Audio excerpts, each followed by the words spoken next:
Вас запрошую малята до річки помандрувати. Ось ми і опинилися біля річки. Ну, ми поміркуємо, хто живе у водоймі? Черепаха? Так, мешкає біля водойми та добре плаває. Живиться рослинами. Їжачок? Ні, це дика тваринка, вона мешкає у лісі. Жучок-сонечко? Ні, молодці малята. Корова? Ні, це домашня тваринка і вона мешкає в хліву. Качка? Так, для качок водойма є основним будинком, у якому вони живуть. Вирощують потомство, а на зиму змушені відлітати в теплі краї. Пустивши голову вниз, вони збирають корм. Молюски, лічинки комах, іноді пуголовки і мальки риб. Харчуються вони рослинною їжею, очеретом, осокою. Півень? Ні. Жаба? Так, жаби живуть у воді, живляться різними комахами. Вони гарно плавають і стрибають. Білка? Звісно, ні. Вона живе в лісі, на дереві, в дуплі. Риба? Так, риби мешкають у водоймі. Собака? Ні.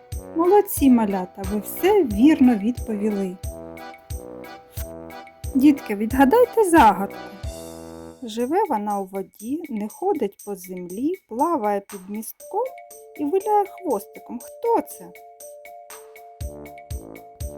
Так, риба. А тепер давайте розглянемо рибку. Подивіться, чим укрито її тіло. Чим схожі всі риби? Так, вони живуть у воді. У них є зябра, плавники, хвіст, луска. Ну, ми поміркуємо.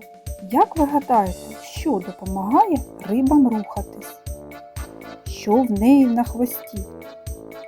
Що риба робить хвостом? Так, на хвості плавник, вона ним рухає, а він їй допомагає пливти. Як плаває риба? Риби плавають швидко, повсякчас рухають хвостом та плавниками. Молодці, дітки, тепер ви все знаєте про риб. А зараз давайте з вами відгадаємо загадки. Ця малесенька тваринка на спині несе хатинку. Як її торкаєшся, в мушельці ховається. Цей маленький добрий Павлик. Хто це, дітки? Так, равлик.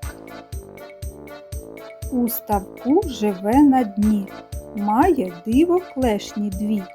Залізає в очерет, ходить задом наперед. Хто це? Рак. Молодці. А тепер відгадайте ще одну загадку. З гілки на травинку, з неї на кульбабку. Спинка, мов пружинка, то срібляста? Так, бабка. Молодці, дітки, ви великі розумнички. До нових зустрічей!